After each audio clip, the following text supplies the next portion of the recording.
Hello friends, welcome to my channel Learn English with M.R. Patel.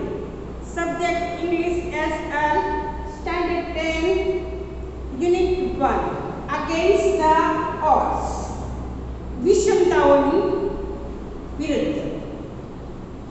એમાં track to Tajnagar unit 1 માં 1, 2 અને 3 topic છે, જેમાં અગેન્સ્ટ ધ ઓડ જે વિષમતાઓ છે તેની સામે ફાઇટ આપવામાં આવી, તેની સામે લડાઈ આપવામાં આવી અને એને પોતાની તરફેણમાં પોતાને અનુકૂળ થાય તે મુજબની પરિસ્થિતિ ક્રિએટ કરવામાં આવી પોતાની જાતે.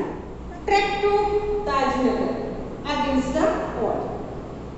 અહીં આ યુનિટ આપણું 1 ધોરણ 10 માં આપણું પહેલું યુનિટ છે કે જેમાં આપણે વિષમતા એ વિષમતાઓ ફક્ત આપણે બીજા ઉપર આધાર રાખી રહીએ અને એનેથી થતી હેરાનગતિ આપણે સહન કરીએ એના કરતાં ચાલો આપણે થોડો પ્રયત્ન કરીએ એ વિષમતાઓને આપણી જાતે પણ દૂર કરીએ. તેનું સારામાં સારું ઉદાહરણ ટ્રેક ટુ તાજનગર. અહીં મેં તમને થોડી હાઇલાઇટ આપી છે કે જે આપણા યુનિટમાં છે, જેમ કે the people of Tajnagar lobbied for a railway station in their village, and when the demand was not met, the villagers decided to take matters into their own hand and they pooled 21 lakh rupees and built a railway station. As a result of their effort, the first railway station in the country on which the railway did not have to spend a single rupee started operation. હવે અહીં આપણે આપણા જે text book છે, તમારે પણ text બુકમાં ધ્યાન આપવું. અહીં હું જે રીડિંગ કરીશ તે મુજબ આપણે વર્ક પણ કરવું. અહીં આપણે જોઈશું કે તાજનગરના લોકોએ કઈ રીતે પોતાના ગામમાં રેલવે સ્ટેશનની સુવિધા ઊભી કરી. શરૂઆત કરીએ. હું રીડિંગ કરીશ અને તમારે પણ તમારી નોટબુકમાં નોંધ કરતા જવું. Track to Tajnagar. For 25 years, residents of Tajnagar village near Gurgaon lobbied for a railway station in their village. આશરે 25 વર્ષ residents of તાજનગરના રહીશોએ વિલેજ નિયર ગુરગાંવની નજીક આવેલું છે આ Tajnagar, lobbied for railway station. Railway station માટેની એમની ઈચ્છા, માગણી એમને રજૂ કરી. When their demand was not met, હવે એમણે માગણી મૂકી કે અમારા ગામમાં રેલવે સ્ટેશન હોવું જોઈએ, પણ એમની માગણી પૂરી ન થઈ. The villagers decided to take matters into their own hands. તો ગામના લોકોએ વિચાર કર્યો કે ચાલો આપણે આ બાબતને આપણા પ્રયત્નોથી જ ઉકેલ લાવીએ. They pulled in 21 lakh rupees. એમણે 21 લાખ રૂપિયા ભેગા કર્યા and built a railway station on their own. અને પોતાની જાતે જ એમણે પોતાના જ શ્રમ દ્વારા આ રેલવે સ્ટેશન પૂર્ણ કર્યું. શરૂઆત કરીએ કઈ રીતે કામગીરી કરી. આપણને રિપોર્ટ આપશે ગામના લોકો, ગામના સરપંચ વગેરે અહીં બતાવશે કે કઈ રીતે એમણે આ કામ પૂરું કર્યું. Most of 3000 people living in the villages are farmers. આ જે તાજનગર ગામ છે તેમાં મોટા ભાગના લોકો તો ખેડૂત છે. મોસ્ટ ઓફ ધ 3000 પીપલ, 3000ની વસ્તી ધરાવતો તાજનગર, એમાંના મોટા ભાગના રહીશોનો વ્યવસાય farmers. But such was the burning desire. Burning desire એટલે એમનો સળગતો પ્રશ્ન, એમની ઈચ્છા કે અમારા ગામમાં રેલવે સ્ટેશન હોવું જોઈએ, અમને અત્યંત જરૂરી છે. But such was the burning desire to have a station in the village. એમના ગામમાં રેલવે સ્ટેશન હોવું જોઈએ એમની તીવ્ર ઈચ્છા. Everybody contributed according to their capacity. એમાંના દરેક જણાએ, ગામના રહીશોએ દરેકે પોતપોતાની કેપેસિટી પ્રમાણે ફાળો આપ્યો. According to their capacity contributed ranging from 3000 rupees to 75000 rupees. એમણે રેન્જ નક્કી કરી. પહેલા એમણે નક્કી કર્યું કે અમારે 3000 રૂપિયા મિનિમમ આપવા જોઈએ. ત્યાર પછી તેની ઉપર જે હોય પોતપોતાની કેપેસિટી પ્રમાણે. તો રેન્જિંગ ફ્રોમ 3000 ટુ 75,000 રૂપીસ. તો એમાં છેલ્લામાં છેલ્લા તો 3,000 રૂપિયા અને તેની ઉપર 75,000 રૂપીસ દરેક જે ખેડૂતની પોતાની ક્ષમતા હશે તે મુજબ તેમને ડોનેશન આપ્યું. And they donated money for the station and we started the construction in January 2008. 2008માં એમણે રેલવે સ્ટેશન બાંધવાની કામગીરી શરૂઆત કરી. સેડ રણજીતસિંહ, આ ફોર્મર વિલેજ સરપંચ. આ માહિતી કોણે આપી? તો કે માજી સરપંચ, જેને આપણે કહીએ former village sarpanch reported this. એણે આ માહિતી આપી કે કઈ રીતે અમે કામ શરૂ કર્યું, અમે કઈ રીતે પૈસા ભેગા કર્યા, કેટલાથી કેટલા સુધીના કોણે કોણે ગામના રહેવાસીઓએ કઈ રીતે આમાં સાથ આપ્યો એની વાત કરી. અને અમે કામ 2008માં શરૂ કર્યું. There are a large number of people in the village who need to go to Gurgaon, Delhi and Rewa. હવે ગામના જે લોકો છે તેમાં ઘણી મોટી સંખ્યામાં જે લોકો છે તેમણે ક્યાં તો ગુરગાંવ જવું હોય, ક્યાં દિલ્હી જવું હોય અને રેવા. બધાને કંઈ ને કંઈ કારણસર કોઈ કે ગુરગાંવ જવું પડે, કોઈ દિલ્હી જવું પડે, કોઈએ રેવા જવું પડે. There are students who go to the colleges. અને વિદ્યાર્થીઓ હતા કે જેમણે કોલેજ જવાનું હોય. Till now we had to either go to Hali Mandi or Patli to catch a train. હમણાં સુધી અમારે શું કરવાનું કે જો અમારે ગુરગાંવ જવું હોય, દિલ્હી જવું હોય, રેવા જવું હોય તો અમારે પહેલાં હાલી મંડી જવાનું અથવા પાટલી જવાનું. પોતે વચ્ચે આવે, પહેલાં હાલી મંડી આવે, વચ્ચે આ તાજનગર આવે અને ત્યાર પછી પાટલી આવે. એક આગળ સ્ટેશન અને એક પાછળ સ્ટેશન અને વચ્ચે આ તાજનગર. જેથી કરીને શું થાય કે તાજનગરથી જે કોઈ વ્યક્તિ હોય, વિદ્યાર્થી હોય, ખેડૂત હોય, કોઈ કામ અર્થે જનાર હોય, તેમણે જો ટ્રેન પકડવી હોય તો બેમાંથી કોઈ એક સ્ટેશને જવાનું. એ સ્ટેશને પહોંચ્યા પછી એમને ટ્રેન પકડવાની અને એને માટેનું એ લોકોને વિષમતા કઈ હતી, કઈ તકલીફ હતી? Both the stations are 6 kilometre away from Tajnagar. હવે આ હાલી મંડી અને પાટલી બંને 6 કિલોમીટર દૂર હતા. હાલી મંડી પણ 6 કિલોમીટર તાજનગરથી અને બીજી બાજુ આવેલો પાટલી પણ 6 કિલોમીટર. તાજનગરથી નીકળેલો વ્યક્તિ 6 કિલોમીટર આગળ અથવા પાછળ બંને જગ્યાએ એને અંતર કાપવાનું અને ત્યાર પછી ટ્રેન પકડવાની.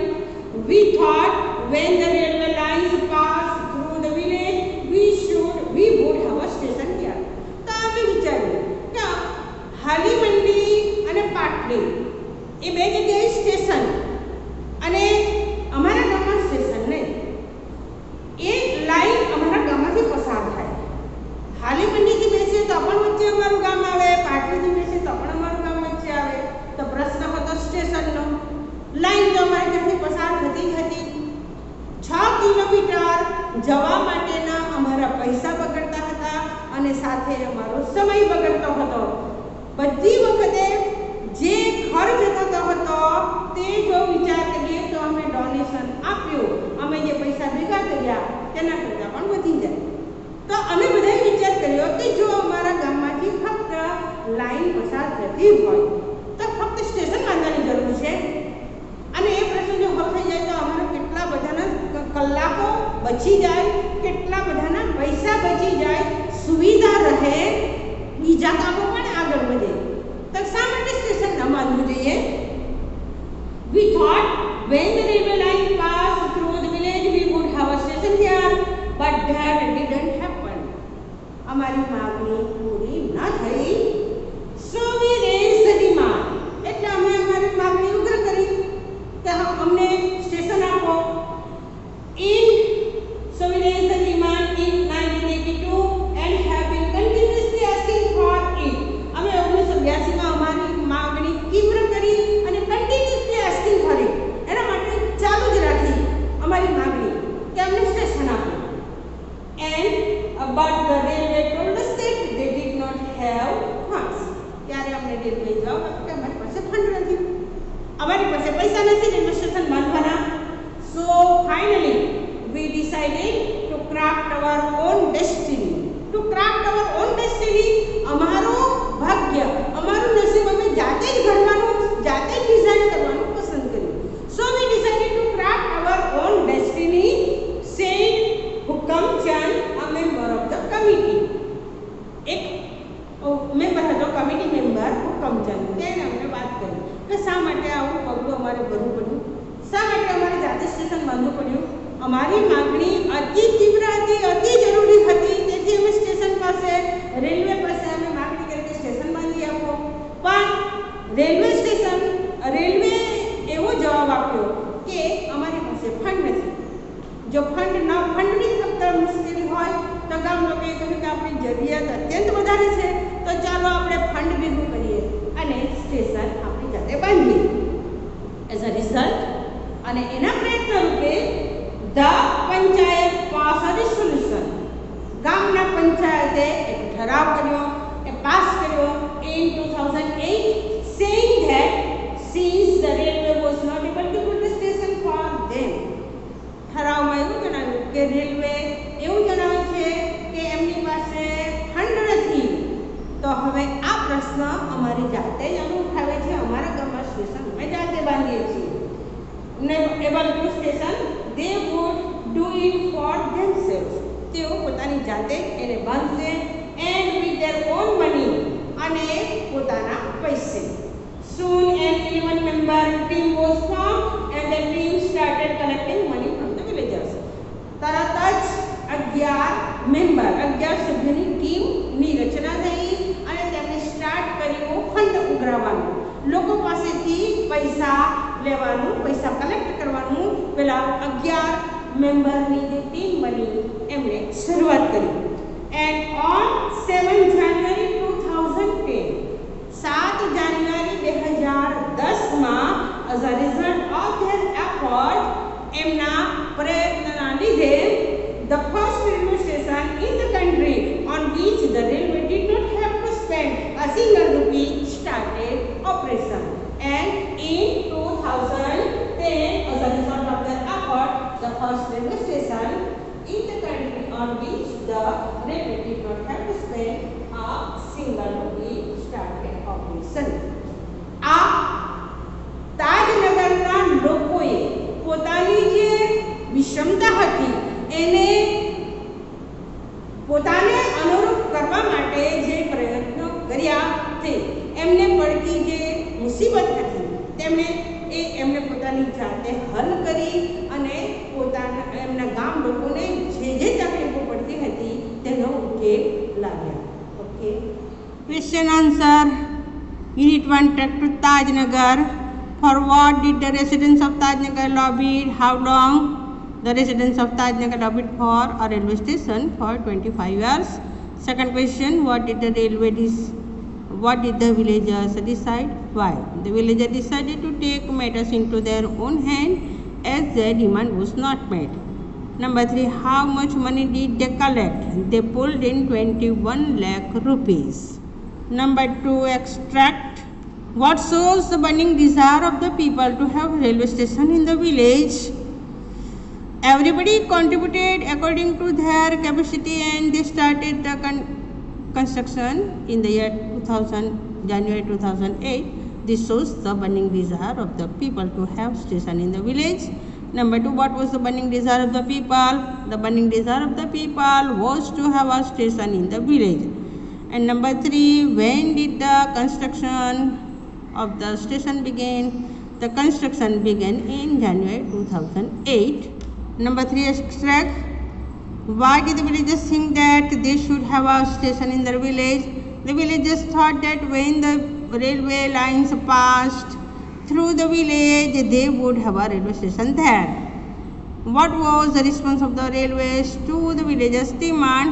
The railways told the villagers that they did not have funds. Number 4, what resolution did Panchayat pass? The Panchayat passed resolution in 2008 saying that Since the railway was not able to build a station for them, they would do it themselves and with their own money. Number 2, what did the 11-member team do?